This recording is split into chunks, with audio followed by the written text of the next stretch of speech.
Good morning.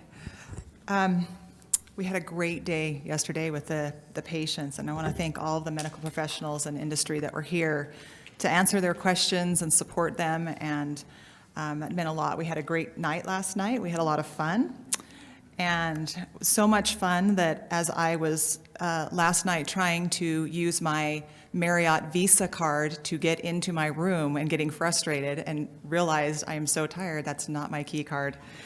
So I'm happy to be here this morning, but I want to first just tell you again how grateful we are to our sponsors. This is the first year, this is our 6th year, and this is the first year that we have been totally supported by industry, this meeting, and that means a lot because that means a lot more research and a lot more patient support. So we really want to thank especially our lead sponsor, Insight, and you can see all of the sponsors on the back of your program. And so we would really appreciate if you'd take a look there and if you would thank them for their support. Just a couple of quick things before I share with you a few foundation initiatives. All meals and events are held in the Salt Palace this year, and all the meals are just adjacent to us if you didn't get breakfast, but there's also a coat check available in room 254C. It's right next to the patient lounge, and if you're not a patient, you ought to peek in there and see what these patients have created for each other as volunteers. I just love them when I go in there. How concerned they are about the comfort of each other is inspiring. Also, there are outlets on the perimeter tables, and then there are charging stations outside as well. This year, this is the first year that I've spoken at the conference. I usually do a little introduction, but there was I had a lot of questions about what the foundation is doing and what our initiatives are. So I'm going to take a few minutes just to share with you. This has been a real year of transition for us, and So I'm going to share with you some of the things that we're doing. I'm going to give you just a really brief history. And this is my brother, Mark. He was 38 when he was diagnosed with cholangiocarcinoma, and in 2005. In 2006, my father, my brother, and I went to he was a lawyer, we went to his law firm, and we got our 501c3. We got all of that filled out, and you can see this is the discussion board when we very first started. 2007, you can see this is our very first application to attend our first ASCO meeting. 2008, Alan Vanook is asked to head up the NCI Hepatobiliary Task Force, and he asked Marion, our very first patient advocate, if she would serve on that group. That was a huge boon for us to be able to serve and get familiar with the clinicians who are specialists in this field. And Marion was a really great advocate. 2009, you can see Barbara back there. We attended our first GI ASCO meetings, we sent out our first newsletter. In 2010, we co-planned and co-sponsored our first symposium in Virginia with a foundation that was called CanLive. We chose the month of February for Cholangiocarcinoma Awareness Month and the color green, and that year, Dr. Valle and with the ABC trial and John Bridgewater and others, GemCis became the standard of care. 2011, we funded our first ASCO Young Investigator Award, which Flavio Roca, who is over here, and Sapong Tanasamvaman. Dr. Abu Alpha approached us about collaborating with him on a book for patients, and we became a website, not just a discussion board. 2012, we funded Supriya Saha from MGH. He's now has his own cholangiocarcinoma lab at the Fred Hutchinson Cancer Center. We funded the UCSF biorepository. We did that in a collaborative way, and in order to receive that funding, we wanted them to work with Mayo and MGH, and that has become a really rich collaborative environment. We funded cell lines at MGH, we funded the Mayo biorepository, and we put out our first annual report. 2013, the book was published. We got our patient registry, and we formally organized our advisory boards. Dr. Bardisi over the scientific advisory board, Dr. Vanook over the clinical advisory board, and Dr. Abu Alpha over the medical advisory board. 2004, we brought Donna Mayer on. And what you're going to see is an extension of everything that's happened. We formally organized the NAB. We were funding some of the same groups, but really extending our funding. And this is a picture of our first CCF conference. And that was up at the Huntsman Center. And there are many people in this room. Would you raise your hand if you were at that very first conference? Yep. Thanks, Rick. Katie, yes. Thank you, everyone. And I wanted to say, I didn't put this on the slide, but in 2007 or 2008, 2007, we attended our first GI ASCO and ASCO, so it was 2009. We invited probably 40 specialists in cholangiocarcinoma to we wanted to have a small meeting, just have a little conversation. We were tiny. And we had 2 doctors show up, and Mike Chody was one of them. So raise your hand, Mike, right there. Before anyone knew who we were or anything was happening. So Mike, thank you. So 2015, we have our second cholangiocarcinoma conference. We fund our first 4 research fellowships. The ICRN is born. That came from the conference. Dr. Mitesh Borad brought that idea forward, and that is going to be a cause to be reckoned with. We did the biliary emergency information card with Dr. Iyer, and at ASCO we had our first 3 industry meetings. So just take note of that. This is in 2015. In 2016, the 3rd annual conference, we fund 4 additional research fellowship grants in addition to the other things that we have continued to fund. At ASCO, we had 30 industry meetings. We were absolutely beside ourselves that we could get that many industry companies to meet with us. We had the first World Cholangiocarcinoma Day, which was a collaboration that Helen here from AMMF. They are here, and one thing that I just want to note is that collaboration has been the hallmark of the foundation from the very beginning. In 2009, we started meeting regularly. Each year at this meeting, we started meeting with the other nonprofits who are involved in cholangiocarcinoma. And we have done that since 2009. And we feel like this is not a competitive environment, that we can do so much more if we collaborate. And last year we collaborated on a Young Investigator Award, and we're very pleased to do so, and those collaborations will continue.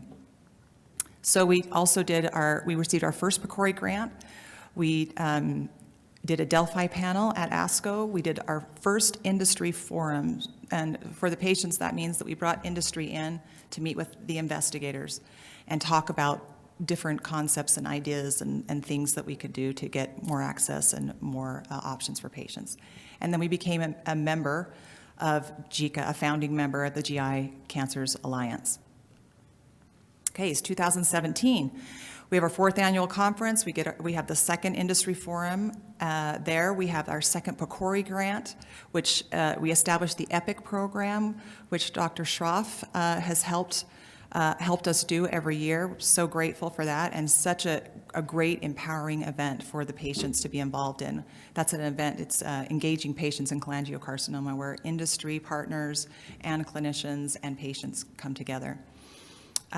We established a formal research advocacy group. So before this, Marion really kind of handled that all on her own. And after the conference, we had Melinda spoke, and so eloquently that we had 10 other patients who were interested in research advocacy. We had a meeting on Tuesday with Elder Rayleigh, who's just an amazing, experienced patient advocate who's been in this field for 20 years, who came in and trained 20 of us. So this is a growing group, and they are engaged and just doing fantastic work. We funded again 4 more research fellowship grants. We had our first Asia Pacific conference in Thailand. We were involved in an FDA symposium for cholangiocarcinoma, which helped make some really great things happen. We had the Vietnam Veterans page put up on the website. Cholangio Connect started. This was a patient, a caregiver who helped us set this up, and Patty Maxson, who is on the board of directors, has been running this. And I don't know if you were in her session yesterday, she talked, but To date, we have paired 150 patients and caregivers with a mentor. So it's extraordinary in 1 year to be able to help people with emotional things that they need help with. We wore the terminology, the cholangiocarcinoma terminology chart. If you haven't seen that, it's a great resource to help you explain to your patients, to help them understand their disease. And that was done by Dr. Abu Alfa and Katie Kelly. ASCO 52 industry meetings. 2008, we have the 5th annual conference. We keep funding the research fellowship grants. We have the 2nd AP conference. We went to Thailand. We had meetings in Thailand, South Korea, and Shanghai, really trying to extend our international collaborations. And at ASCO, this is, last year we had 90 meetings with industry partners. We became members of the Global Cholangiocarcinoma Alliance, and we won the BEAR advocacy grant that allowed us to do the Mutations Matter initiative. So 2019, here we are. This is where we are. We're going to fund multiple research fellowship grants this year. We're going to have the 3rd AP conference in Taipei. The patient registry is being changed right now, and thank you to many of you. We've had industry partners that have helped us, clinicians, many patients, and it's going to be updated to a living patient registry. And what we mean by that is that there's going to be patient reported clinical outcomes data in there.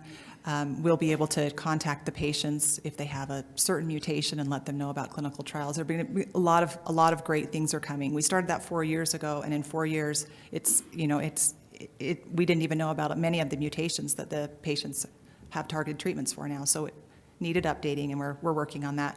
The batch trial, you're going to hear a lot about that.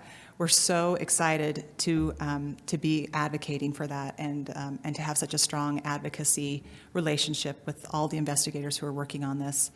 Mutations Matter initiative, and we showed you that program yesterday. And then the main thing that we have done this year is we've stepped back just a little bit, and really under the direction of the board of directors is to step back just a little bit and to really work on a strategic vision. And I want to just show you, sorry, not there yet, but we wanted to really step back and figure out what exactly do we want to do? What are the resources we have? What needs to be done? We've done an exhaustive year and a half of work on this, working with patient groups, working with the board of directors, bringing in consultants, working with clinicians, working with our scientific advisory board to try and figure out what exactly we need to do to really make an impact. So currently we have an energized and educated patient group. I think that's clear. We have collaborative and committed clinicians. We have an expanding group of innovative scientists. We have motivated and engaged industry, and we have dedicated regulatory partners. So we have all the pieces. This is the right people, the right place, the right time, but to do what? And so that's what I want to share with you, just a little bit of what our strategic vision is moving forward. So our mission is to find a cure for cholangiocarcinoma and improve the quality of life for those that it affects. And we are always going to be patient-centric. The patients will always come first.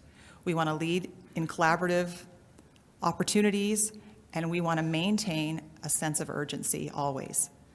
Our 10-year goal is to render cholangiocarcinoma a chronic treatable disease, similar to AIDS. That's where we want to be. We want to have multiple options for the patients, but we want this to be a treatable disease. And our 25-year goal is to identify a cure for cholangiocarcinoma. And we think that we have the right people involved in this institution and in all the collaborative areas that we're working to do this. And I hope it'll be much sooner than this, but that's our vision. So we have 3 program areas that we are focusing on. First is the patient services. Second is stimulating the basic scientific research. And third is clinical research and ICRN infrastructure. So this is going to require a significant amount of work from us, and we are going to do it. So to do everything, to do it, all that needs to be done, it's going to require some funding, and we're going to do that, and we're going to work very hard to make that happen. So, oh, I'm missing a couple slides, but that's okay.